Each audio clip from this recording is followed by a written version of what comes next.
बनारस की जनता ने कांग्रेस के नेता अजय राय को अपना सांसद घोषित कर दिया है।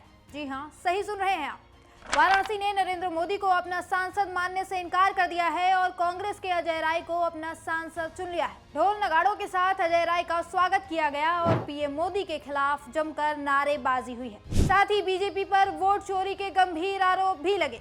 बता दें कि 2024 के लोकसभा चुनाव में वाराणसी सीट से प्रधानमंत्री नरेंद्र मोदी तीसरी बार मैदान में थे। उनके खिलाफ थे इंडिया गठबंधन के उम्मीदवार कांग्रेस के अजय राय, जिन्हें समाजवादी पार्टी का भी साथ मिला था। वाराणसी की जनता के लिए ये चुनाव सिर्फ एक सीट का नहीं, बल्कि अपने शहर की साख का सवाल था। अजय राय, जो काशी के अपने बेटे हैं, उन्होंने पूरे दमखम के साथ चुनाव लड़ा और जब वोटों की गिनती शुरू हुई तो सारा देश हैरान रह गया। शुरुआती रुझानों में अजय राय आगे चल रहे थे, लेकिन फिर अचानक कुछ ऐसा हुआ कि खेल पलट गया। गिनती धीमी हो गई और देखते ही देखते पीएम मोदी आगे निकल गए। आखिर में नतीजा आया, मोदी जी 6 लाख वोटों से जीते और अजय राय 4.5 लाख वोटों के साथ दूसरे नंबर पर रहे। यहाँ सिर्फ 1.5 लाख वोटों का अंतर था। अब आप सोच रहे होंगे कि अचानक से ये अंतर आया कैसे। तो भाई यहीं पर कहानी में ट्विस्ट। कांग्रेस और इंडिया गठबंधन ने दावा किया है कि ये जीत धांधली और वोट चोरी का नतीजा थी, जिसका खुलासा हाल ही में राहुल गांधी ने किया है। राहुल गांधी के इसी खुलासे के बाद 13 अगस्त यानी आज वाराणसी की जनता ने सड़कों पर उतरकर अजय राय को अपना सांसद घोषित कर दिया। ढोल की थाप, फूलों की माला और नारेबाजी के बीच लोगों ने कहा, काशी ने अजय राय को चुना था, लेकिन वोट चोरी ने खेल बिगाड़ दिया। इंडिया गठबंधन के कार्यकर्ताओं ने बीजेपी और चुनाव आयोग पर मिलीभगत का आरोप लगाया। वहीं अजय राय ने कहा कि काशी की जनता को बेवकूफ बनाया गया, हमारा वोट चुराकर मोदी को सांसद बनाया गया और फिर वो पीएम बने। ये लोकतंत्र का अपमान है।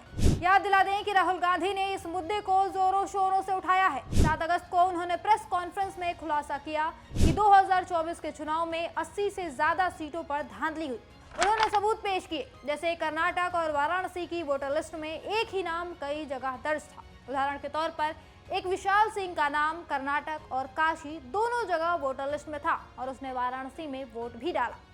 राहुल ने तब कहा कि अगर हमें डिजिटल वोटर लिस्ट मिल जाए तो हम साबित कर देंगे कि मोदी की जीत चोरी की थी। अजय राय ने भी यही बात दोहराई। उन्होंने कहा कि बीजेपी और आरएसएस के कार्यकर्ताओं ने फर्जी वोट डलवाए, काशी में मतदाता सूची में हेरफेर हुआ और बाहरी राज्य के लोगों को वोटिंग के लिए लाया गया और कुछ इस तरह से नरेंद्र मोदी चुनाव जीते। जान लीजिए कि अब कांग्रेस ने इस धांधली के खिलाफ देशव्यापी अभियान शुरू कर दिया है। सबसे पहले 14 अगस्त की रात को देश के हर जिला मुख्यालय में लोकतंत्र बचाओ मशाल जुलूस निकाला जाएगा। फिर 22 अगस्त से 7 सितंबर तक हर राज्य के मुख्यालय में वोट चोर गद्दी छोड़ रैली होगी, जिसमें चुनाव आयोग और बीजेपी की वोट चोरी के खिलाफ आवाज उठाया जाएगा।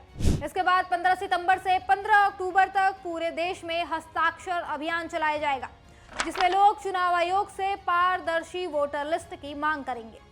इसके अलावा कांग्रेस बिहार में 17 अगस्त से वोटर अभियान यात्रा भी शुरू कर रही है। पार्टी की तरफ से एक टोल फ्री नंबर और वेबसाइट वोटचोरी.in भी लॉन्च की गई, जहां लोग गड़बड़ियों की शिकायत कर सकते हैं। अब देखना होगा कि कांग्रेस के इस आंदोलन के बाद क्या चुनाव आयोग डिजिटल वोटर लिस्ट देता है या चुप्पी साधे रहता है।